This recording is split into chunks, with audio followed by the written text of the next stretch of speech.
does. Okay. Does a mother also have authority over her child, or what he says it does? Yeah. So in some sense, can we call Allah mother? Allah mother in a loving sense, fully loving, fully merciful. Yeah, in that sense. Not disagreeing with that. So yes, we can call Allah mother in that sense. That sense where he's so loving, but it's not where he's loving and he's nurturing. Yeah, loving, nurturing. Allah's most gracious, most merciful. Bismillah ar-Rahman ar-Rahim. So I can still because I just want to be clear. So I can still be a Muslim and believe that Allah is my mother who loves me and takes care of me and nurtures me. Yeah. Hello, welcome to Religious Insight. In this fascinating episode, Muslims say this ear-tingling thing about his Allah. Let's find out the truth from this video. You mind if I start a little bit ahead before this? Yeah, sure, man, no problem. All right, so it says, and when he came to the place, he said to them, pray that you may not enter into temptation.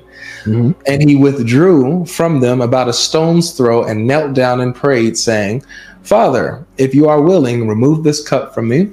Nevertheless, not my will, but yours be done. Yes, of course. So you're saying that this is the true part of the New Testament, that's the true revelation of the law. That's a straw man. This contains remnants of truth contained when he submitted his will to God. You quote, see, that's where I'm confused there. Yeah, sure. So is the verse that we just read, Luke 22:42, is that the true part of the New Testament or not? I believe there's true parts, there's some false parts, but I'll explain my position on this verse in particular. You already did. Yeah, sure. Yeah, I'll explain further because I don't think you fully comprehended my statement. I believe there's remnants of truth found in the Old Testament and the New Testament, and specifically the New Testament with regards to the life and supposed death of Jesus Christ of Nazareth. Specifically with this verse, it contains a very clear depiction of him submitting his will to God. Can we agree? To who? To God. Yes, said God. To who though? It says it says the Father, but I believe that's a corruption. Yeah, I can hold my wait. All right, so Paul's there. Yeah, sure. So based on the verse that you came to show that Jesus is a Muslim, based on the true remnant of the verse, it says that Jesus prayed to his Father, and Allah's not his Father, right? Allah's not his Father. So could we, just based on the verse, it shows that Jesus is not praying to Allah, the God of Islam, right? So when we look at this verse in particular, it's very important to realize my stance on the New Testament. I think you keep forgetting or not recalling this part. I made the explicit statement that the New Testament contains remnants of Jesus's life and supposed death. And in this verse in particular, can we agree that the Father is God? Yes. Can we agree that God is the Father based on the verse? That's where we disagree. Disagree. Wait.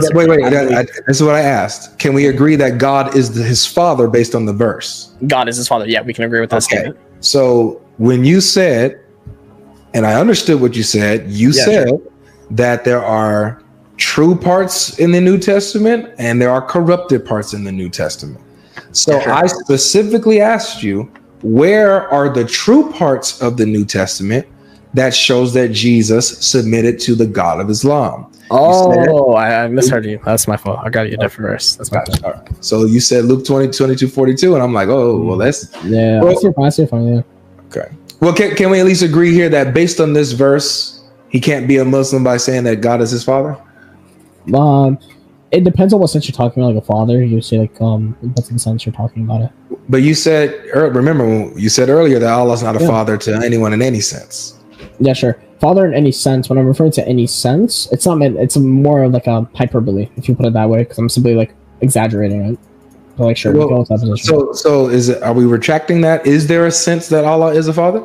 I'll retract that if you want. I'll retract that. This is for the sake of continuing discussion. Well, no, I not even for the sake of discuss. I really want to know the truth, your real position.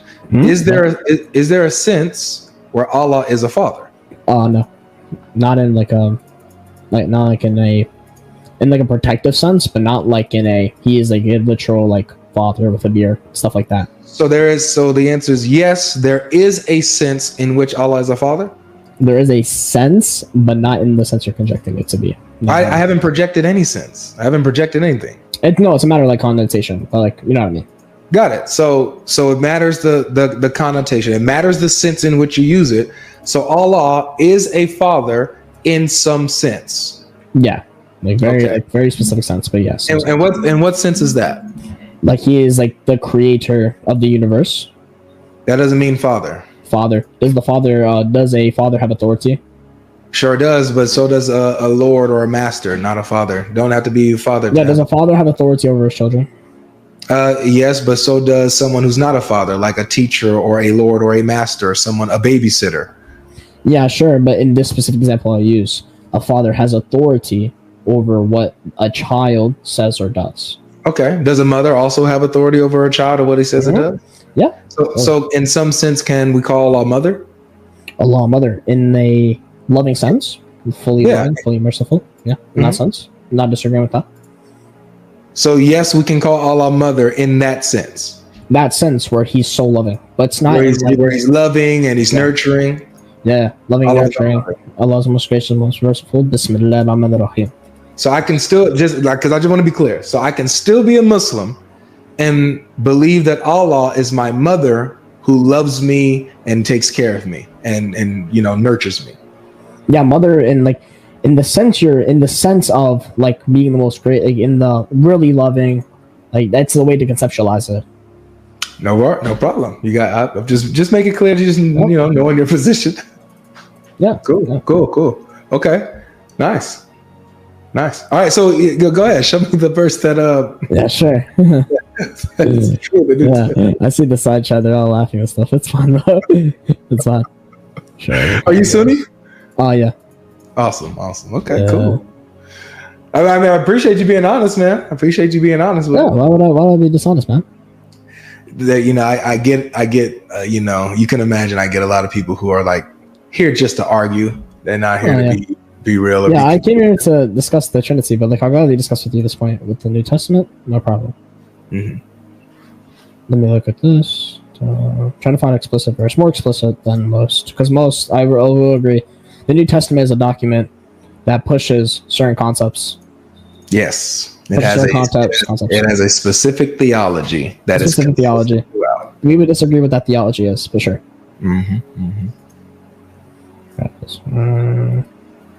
You sure you won't get in trouble for saying that yes, Allah can be your mother? If I get in trouble, then like I don't know. Is it like like what? By other Muslims, like or Yeah, if I'm not eligible on a specific topic, then sure, yeah. But I never said like mother in the sense of like my mother has like hair. Never said in that sense of blowing. Yeah, no, not a physical sense, but just sense. Like like the Ashari and Athari position on like all his body parts. So like stuff like that. It's very debated among like scholars of Islam. That he has body parts? Specifically the interpretation on like what those body parts are. Like are they like metaphysical, like on like creation, or are they like similar to like what I mean, stuff like that. It's really semantics. Yeah. Okay, I got you. Sure. Yeah. Because the biggest thing with the Old Testament, it's really hard to find a verse where it says God, because it's ahistorical to find like a word such as a God. It's very ahistorical, tossed around a lot.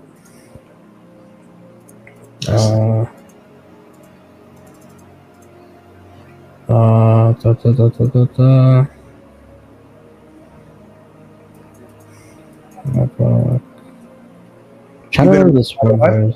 Huh? You been a Muslim all your life? Oh yeah. Okay.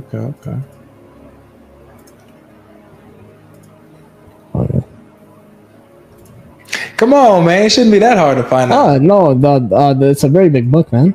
Gotta be. Well, there's only a few parts of it that's true, right? A few parts. It's mainly I think that it's debated on like what parts are like corrupted to some extent, and what parts are uncorrupted. I can make the basis and the claim that the corruption of the New Testament can be based off like the Father not being called like God or something. No, you can't really make the argument. You can't. I can't? You cannot. I cannot. Why? Because you have no type of basis or evidence for that at all. No basis. So if I find documents with the term God in them. If you find, like, for example, if you find a document of Luke 22:42, an earlier one than what we have, where Father is not used, but it's God instead, or Theos, something like that. Yeah. Then, be my guest. You got me. Because I would go to verses like John 8:42. I would go to verses such as that. Like, I think it says he did not come on his own, God sent him. But he says the Father sent him. He said the Father sent him? Yeah, I think it depends on the translation you come to. But trying to find a verse. No, it's not. It doesn't depend on the translation. If Jesus said Father in the verse, every translation is going to say Father. I'll take you up on that. I'll take you up on that. There's never a variant where Jesus uses Father and maybe another manuscript may just have God there and not Father. That doesn't exist. Yeah, sure, no problem. Regardless, if you want, I'll concede because I can't find one right now. I'd love to get back to you and send you one. Sure, but I simply don't have the time. That's fair enough. So this is where I guess this puts us for now. That based on the historical document that we have on Jesus's life, we can see that he was not a Muslim. He did not believe in things that line up with Islam. Can we agree? I don't believe the New Testament is an historical document to get reliable information about people like Jesus. Yes, but you do. Sure, I will concede. Sure, how? You do believe that the New Testament is historical and reliable. Okay, sure. How? You said how? Yeah, how? What language does Jesus speak? Aramaic. How do you know that? Aramaic due to maybe the landscape and where he was. Maybe the what? Depending on the geographic landscape, where he was, where the common languages were spoken. How do you know that he was in a place where Aramaic was the spoken language? I don't know. I don't remember what I got from. It comes from the New Testament. It comes from the New Testament, really. Yes. But here's another thing. Here's another layer to that. Because I did make a claim originally that the New Testament is a document reliable enough for certain pieces of information. Yeah, but see, at the same time, you just said it's not historically reliable. Reliable in the sense of I just showed you that it is. We can show you remnants of like the New Testament being a reliable document and an unreliable document for certain claims. All right, what determines whether or not this is actually true, historically reliable? I wouldn't look at me personally, but I would look at the historians, and most historians and secular scholars hold to the opinion. But historians are using the New Testament as a primary source on Jesus. So that's yeah, sure. What about Bart Ehrman then? Bart Ehrman uses the New Testament as his primary source on Jesus. Yeah, but what else does he critique about the New Testament? Well, he just doesn't believe every word, and then he doesn't believe. Oh, really? That, he doesn't believe that like the people who are named to have wrote it or yeah, sure. Yep. He has his like most scholars. Well, I wouldn't say most scholars. I would say because there is a consensus. I would say that the same number of scholars disagree with Bart Ehrman. Same people on the same level disagree with him. Okay, so, sure. Yeah, but what I'm saying is that regardless, all of these scholars still use the New Testament as their primary information on the life of Jesus. All of them. Yeah, all of them. Okay, yeah. So they're even showing you that the New Testament is historically reliable for the life of Jesus, even though they don't believe everything. But it's the source that we get the life of Jesus, where he was, what language he spoke, where he grew up, where he preached, who he was acquainted with, what the problem was. So then what do you know about, I have a question for you actually. What do you know about most works done by the preservation of the New Testament? What people do you know have critiqued this besides Martin? Not that much. That's not my field. I'm very surface level on that. Very surface level. Okay, sure. Yeah. When we specifically look at the critique most people do of the New Testament, we specifically the preservation and the reliability as a document. It's mainly come down to the authorship of the New Testament. Mainly come down to that. That's a very surface level critique, but it is an important point to mention. The authors of them. Well, one, I don't think so, because you don't think so? Okay. No, because if they're using these as eyewitness testimony and saying, well, we don't know exactly the names of these eyewitnesses, but based on the contents, we can see that it's eyewitness testimony. That's all you need. You don't have to. Okay, sure. So name. For hadith, for something to be the sahih, it has to have a good isnad. Sometimes. So it's I don't know about sometimes. I think depending on your sector or whether you're Ahmadi, Shia, Sunni. I think I think that even the hadith method is inconsistent, man. Yeah, you think hadith science is not a good way to get a good description of, let's say, people like Aisha radhiyallahu anhum. Well, I don't think that you guys don't use it for everything. You guys don't use it it for everything. Yeah, sure. We as Muslims, we use Quran as primary source, and we use Hadith as secondary source. Yeah, but like you would need if you're using like, okay, this is how we can objectively see if a Hadith chain is authentic, right? Yeah.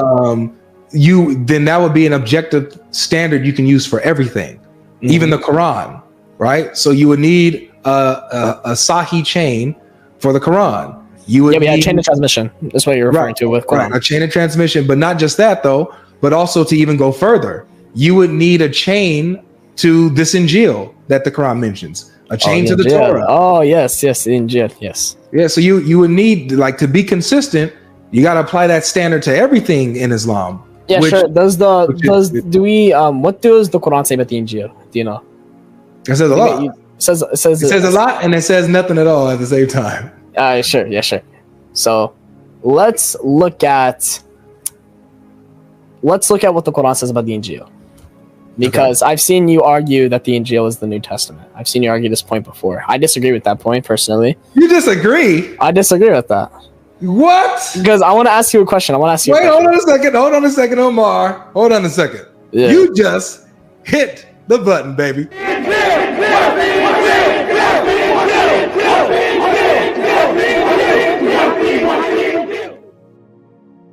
And we're back, ladies and gentlemen, with another segment of What is the Injil? We have ourselves a new contestant here, our friend Umar. Let's all welcome Umar, ladies and gentlemen. What's up?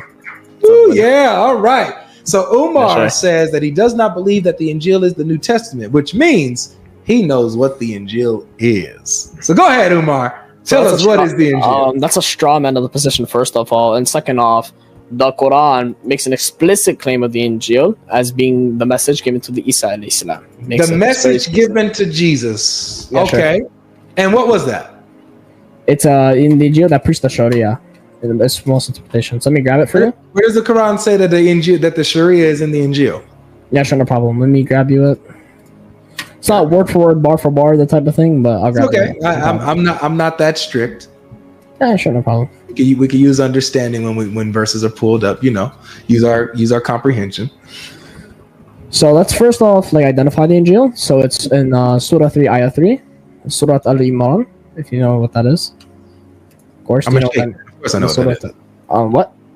I said yes. I know what that is. Yeah, sure. Do you want to pull it up, or I'll pull it up?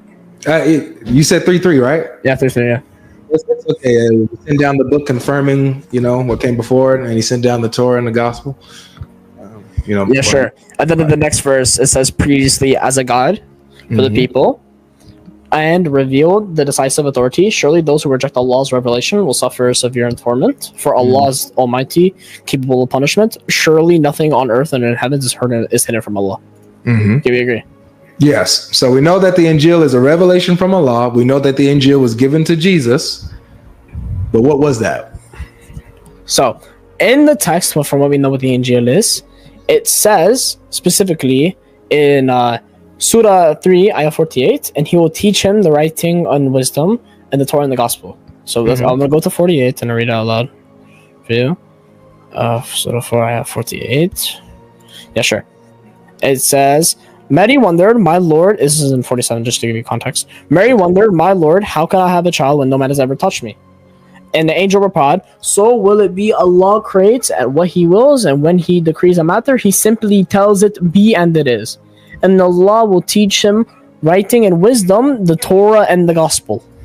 So teach him the writing, the wisdom, the Torah, and the Gospel. Yeah, sure. And in the next verse, it says, a messenger to the children of Israel, I have come to you with a sign from your Lord. I'll make for you a bird from clay.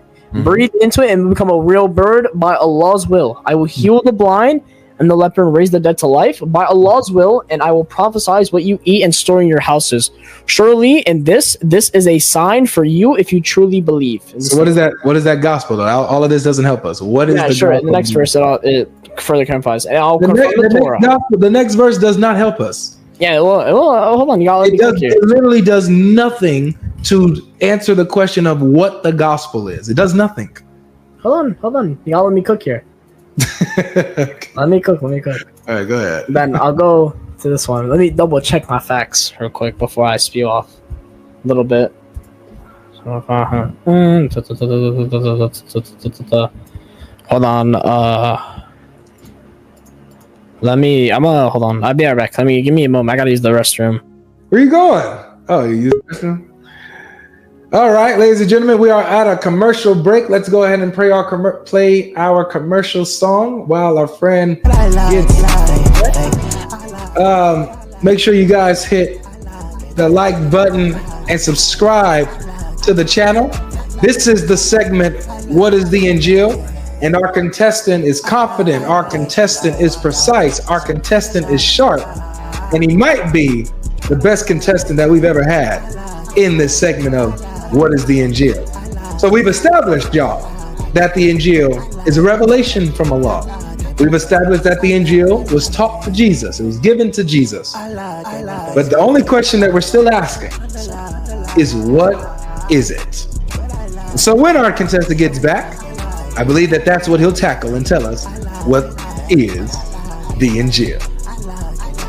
In the meantime, make sure you guys are hitting the like button. Make sure you guys are subscribing to the channel. If you love these discussions, if you love these interfaith dialogues, if you love these engagements and you learn from them, make sure you subscribe. Make sure you give this channel a follow. If you're on TikTok, make sure you follow us.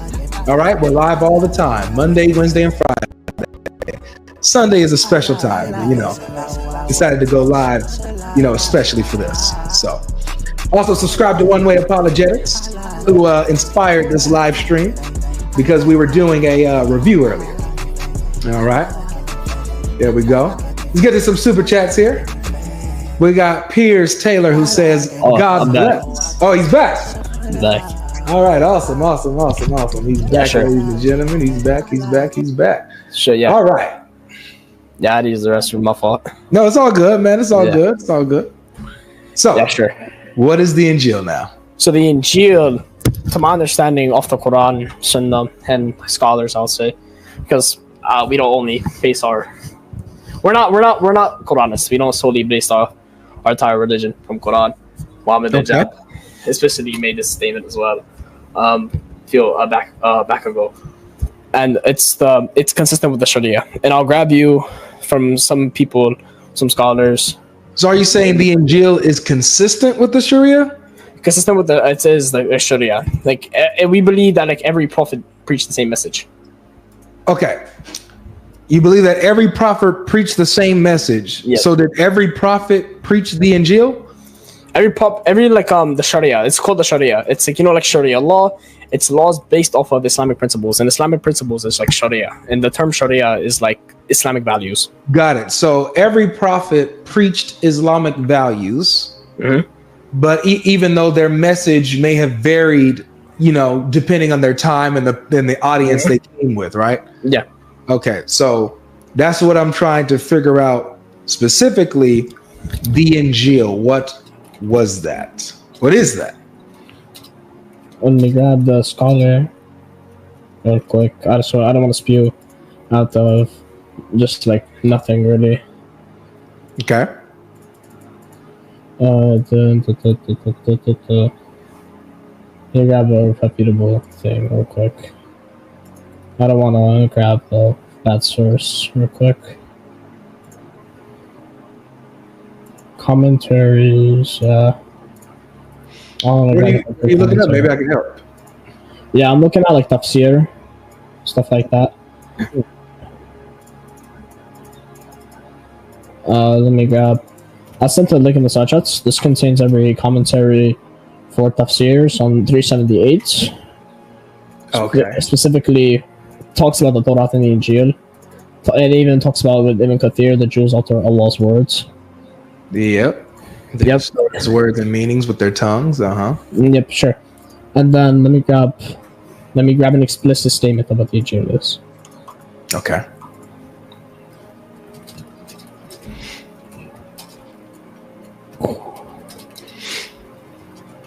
I don't think we're gonna find it in that tafsir of 378. Yeah, I think this specifically talks about usually it was this talks about the corruption specifically from the Islamic standpoint through scholars such as Ibn Kathir, Qureshi, stuff like that. People like that. Yeah. I forgot this kid's name. What's this guy's name? Also, Yasser Qadi. I think it's do you know Adan Rashid? Do you know who that is? Yep. Yeah, do you know what that is? I think he talks about that a lot. He talks about what the Injil is. He doesn't even know what it is. Huh? He doesn't even know what it is. He's not even a scholar. Huh? Repeat He's that. not a scholar, and he doesn't know what the tafsir is. Adan Rashid? He doesn't know what the Injil is. Adnan Rashid. Yes. Let me grab it. I'm pretty sure he has credentials, no? He's not a scholar.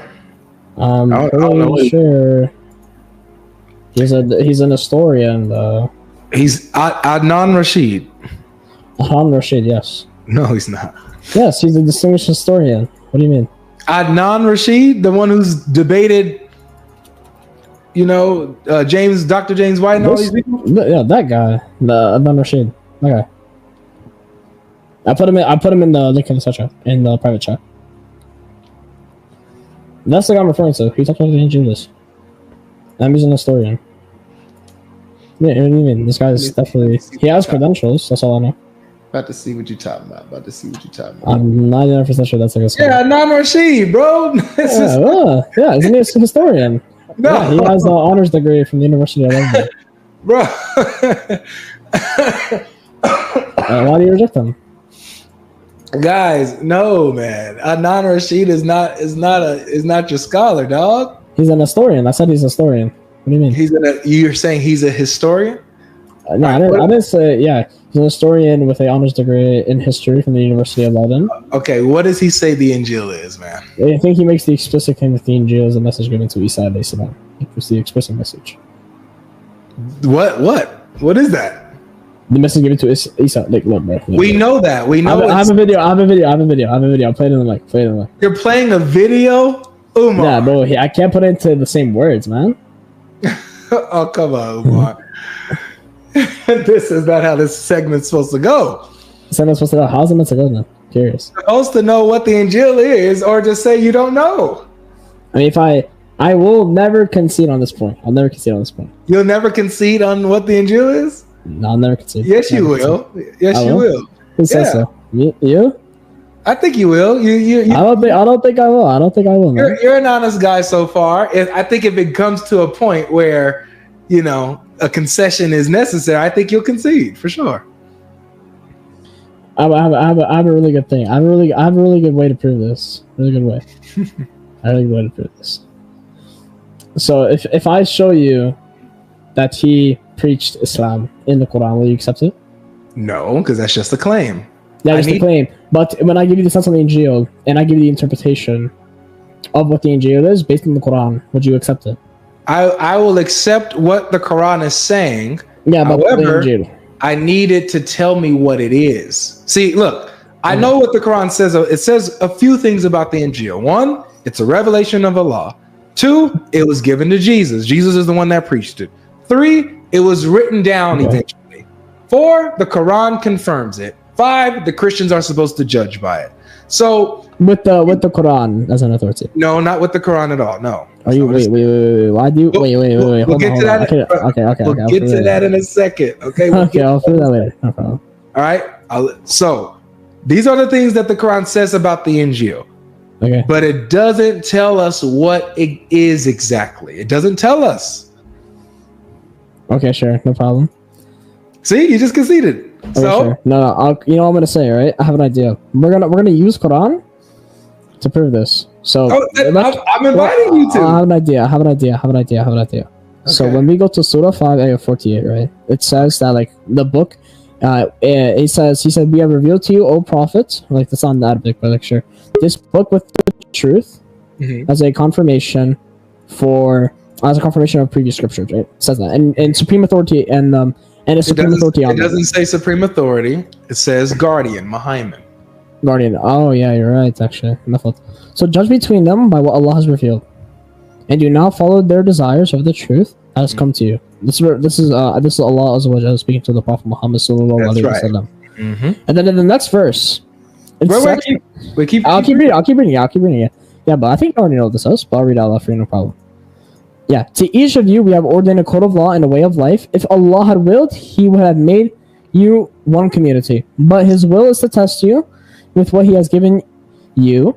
So complete with one another in doing good. To Allah you will all return. Then He will inform you regarding your differences. So to each of you, He has prescribed to them their own law. Mm-hmm. Which groups is He talking about? The Jews and the Christians. Jews and the Christians and the Muslims. Yep. All right. So Jews, they have the Torah. Christians, they have the Gospel. Muslims, they have the Quran. Yep. If He wanted to, if He willed, He would have made them all one. He would have made them one community. He would have made them one community. Exactly. So even in Muhammad's time, their books, the Torah and the Gospel, are still good for them to use for judgment in their criteria, right? Yeah. Yep. Got it. All right. This still doesn't tell us what the Injil is. Yeah, but it tells you in the next verse. The next verse doesn't tell us anything about the Injil. Yeah, sure. But do you hold the position, just had a strict question, like do you hold to the ability, or do you hold to the position that the New Testament is the Injil? We'll see. We'll see. Oh, okay. Because I think you do. We'll see. My whole thing here is, how do you know it's not? That's my whole thing. How do you know the Injil is not the New Testament?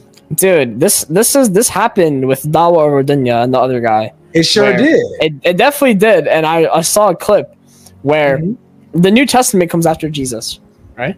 The New Testament comes after Jesus. That is correct. So can something be revealed after Jesus be revealed to? Can something that came after Jesus be revealed to Jesus? Who says that it was revealed after Jesus? Who said it was revealed after Jesus? Yeah, nobody says the New Testament was revealed after Jesus. It was just written after Jesus. Written after Jesus. Okay, so what is like the? I believe you hold the position that the gospel of Jesus, like the words of Jesus, like the teaching. So it's like this, bro. It's like this. If Jesus revealed the gospel, right? He went around preaching the gospel, right? And then let's say 5, 6, 10 years after he ascended to heaven, his companions decided to write down what he preached. Yeah. There's no problem with that, right? It doesn't mean that that's when it was revealed. Yeah, it was revealed when Jesus preached it, but they just happened to write it down later. Yeah, in the New Testament especially, it talks about how like many things were like many things were said that they didn't have on record. Like many things Jesus said that. Yeah, many things he did that they didn't have on record. Yeah, many things he didn't have on record. Yeah, I talked about this with another guy. Yeah. Okay, so with this being said now. The question still stands. Mm-hmm. How do you know that the Injil is not the New Testament? How do we know? Because you hold to the New Testament teaches the doctrine of the Trinity. Supposedly teaches the doctrine of the Trinity.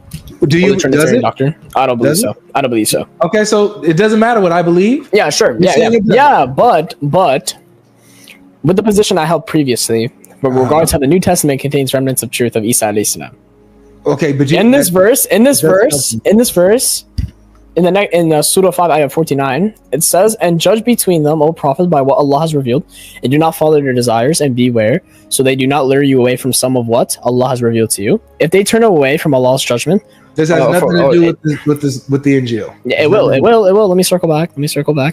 The question is, how do you know the Injil is not the New Testament, my brother? Because it teaches anti-Islamic values. But that doesn't mean that it's not the Injil. That would just mean that the Injil taught anti-Islamic values.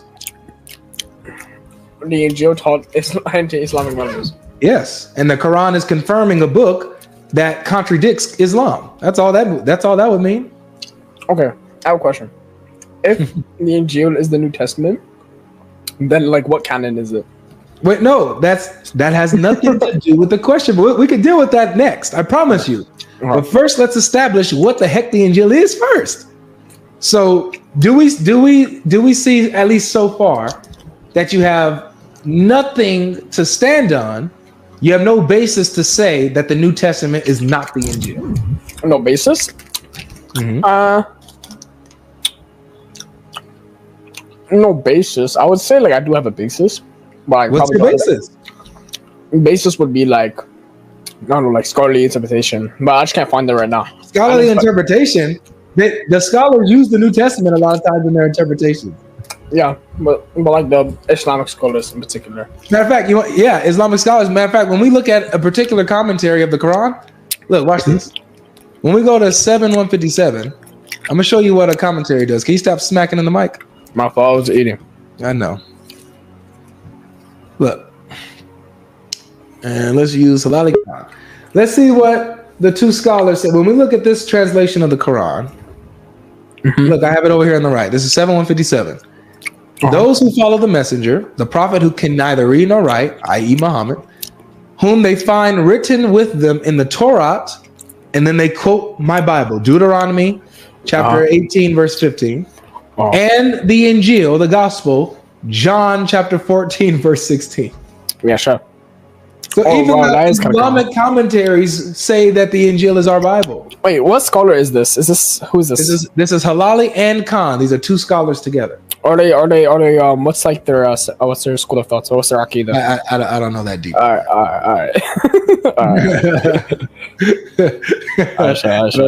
I don't know. I ain't that deep on that. Yeah, it's fine. Yeah, you know, but just showing you that even Islamic scholars appeal to the Bible. So and let's say I concede the Injil is the New Testament. Let's say that hypothetically. No, it ain't no. Let's say it. Do you? I will never concede that. Never. Why? I'm gonna keep fighting, bro. I'm gonna keep looking for evidence, bro. And if it's true, then I'll concede. Then like fine. Like it's like okay, whatever. Good. But in the Quran, specifically when in Surah 5, Ayah 49, it says, "And judge between them by what Allah has revealed, and do not follow their desires, and be aware so they do not lure you away from some of what Allah has revealed to you. If they turn away, then this is referring to the judge Jews. Between who? Judge between who?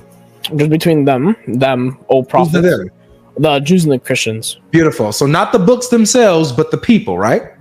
Jews and Christians, yeah, like the what Allah has revealed. It's like yeah. Right. So you have, and this is what the Quran says over and over again. Matter of fact, you saw this in chapter 3, verse 78, how it says they distort God's words with their tongues. Yeah. What about right? those? They lie about. I sent you scholarly interpretation for like. Well, I already know the verse, but this is the point. Yeah. Is that the scriptures, according to the Quran, are good. They're good for judgment. You're supposed to believe in them. They're intact. However, the people don't follow their scriptures, and sometimes they lie and misinterpret them. So Muhammad is saying, judge between them and don't follow their vain desires, so that they don't lead you astray with their lies and misinterpretation. I'm gonna grab something. I'm gonna grab the tafsir for that. Real Go quick. ahead, yeah, for sure. 5. Just showing you that you're judging with the Quran is like saying to judge between the people, don't follow their vain desires, their lies, their distortions and stuff like that when they try to lead you away. It has nothing to do with the scriptures themselves. The scriptures themselves, they're good and pure. So where we're at is that the Quran affirms the scripture, but tells you to watch out for the people. Yeah, sure. I'm gonna send a link in the thing, but for this, look at I sent you the private chat. This is Quran.com and this tafsir for Surah 5, Ayah 49, and it talks about. It says here, in the 5th, 40, and in the 6th verse, the address is to the Holy Prophet Muhammad sallallahu alaihi wasallam, saying that to him Allah subhanahu wa taala has revealed them Quran, which confirms the Torah and the Injil, books previous to it, and it is their custodian as well. This is because after the people of the Torah altered the Torah and the people of the Injil made changes in the Injil, it was the Quran alone which turned out to be kind of the overseer and protector, which exposed the alterations made by them, lit up truth and reality in their proper perspectives. Right. So that's Ibn Kathir, which he's one of those who holds the position that the scriptures have actually been corrupted. But that's not all of their opinions. Yep. Like when you look, never made that claim. Yep. Yeah. When you look at Ibn Abbas on 378, he says none can change the words of Allah. None can take and remove any of the words from any of his books, but that they only distort their apparent meanings. So you have This is common, though. I will say this is common among scholarly interpretation with specific verses such as the Quran, and this mainly depends on your school of thoughts and what sector you take. Exactly. So there's 3 groups that Ibn Qayyim, who's also a contemporary of Ibn Kathir, gives us three groups that have three different positions. There's the group like Ibn Kathir. They believe that the scriptures have been corrupted and changed textually. Yeah. Right. Then there's the other group that does not believe that they've been changed textually, but that they've just been misinterpreted and distorted with their words. Right. They lie about what they say. Yeah. Sure. And then there's the third group, which is the smaller group, which Ibn Taymiyyah is part of, who says that most of the scriptures is intact, but some of it, like there's a little bit of it that's been corrupted. Yeah, like some examples could be like referring to like the Father or something like that. Maybe like some of that, like that. Look at you. Yeah. So this is where we're at, man. Based on the Quran, we still, I mean, to me, I think it's clear that the Quran would be leading. I mean, the Injil is leading towards the New Testament. That's the Injil that the Christians had. That's the gospel that they had, was the New Testament. Yeah. And the Quran affirms it. It says it's with them. It's in their possession. And that's what they were using. So it looks like everything's pointing to that the Injil is the New Testament, right? I don't know. I'm not, bro, like, what should we call it? I want to go to college for like religious studies and philosophy. So I think I'll definitely have more of a set in stone position of what the Injil and the Torah is. That's fine. I'll definitely have more of a clear position, but it leads towards that realm of like thought and discussion. It leads towards the realm that it's the New Testament. Is that right? Yeah, sure. But like, yeah, it leads towards that. See, I didn't I tell you in the beginning, I said you would concede because, not because you're like defeated or anything, like I didn't win anything here. But you're just honest. You're if it makes sense to you, I said you're going to concede, and here you are. You're like, okay, yeah, you know what? It looks like it's leading to the fact that it is the New Testament. However, I just add on to that specifically with among the scholars. You should very well know this. Among scholars, there are disagreements among like what the Injil is. This is very prevalent among even like Shias, Sunnis, no matter the sector, no matter what their Aqidah is, whether the Ashari, Athari, Sufi, Salafi, Maliki, Hanbali, Hanafi, doesn't matter really what they are. It's down to the fact. And what you can really get from this is that the Sharia or like the Torah and the Injil teach the core message of the Sharia or Islamic values. That's what you can really derive from it. But you don't know that for sure. You don't know that. I mean, like, bro, like you gotta give me, you gotta like, you know what I mean? Like, what? I don't know how to word it, but like, sure.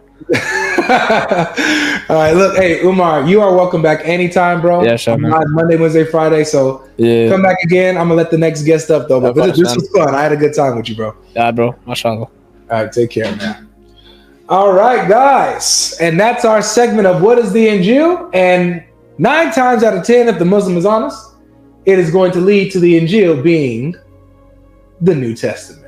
Okay, welcome back, guys. That was an amazing, fascinating, and very educating. Leave your thoughts in the comment section, share this video, and also like this video as well. Bringing up Bart Ehrman's theory to being a primary source of fundamental New Testament is like bringing up a vegan being a primary source for understanding a barbecue chicken. People are yet to understand that Bart Ehrman is not an authority when it comes to Christianity. The young man wants to sound smart, but as it goes on, you can tell he doesn't know what he's talking about. Complete lack of humility. He's very lucky that Godlogic is a very patient and very chilled person. If not, he would have been kicked out of the debate before we knew it. What amazes me most is that the level of confidence they have in ignorance is somehow baffling. I think with time, these guys will have to rewrite their own Quran because this is becoming more embarrassing by the day. Quran says Allah cannot beget, meaning he cannot be a father, but 21st century Muslims are now changing the words of Allah by saying he can be a father and a mother in a certain way, throwing the Quran into the trash it belongs. So I think it is high time these guys start writing their own Quran by themselves if they cannot abide by what it is saying. How can you say a text is corrupted except for bits which support with your own requirements? Having cast that doubt, there appears to be no way to verify that even the bits that comport with your needs and not subject to that same doubt. Such a distinction is obviously arbitrary, the worst kind of cherry picking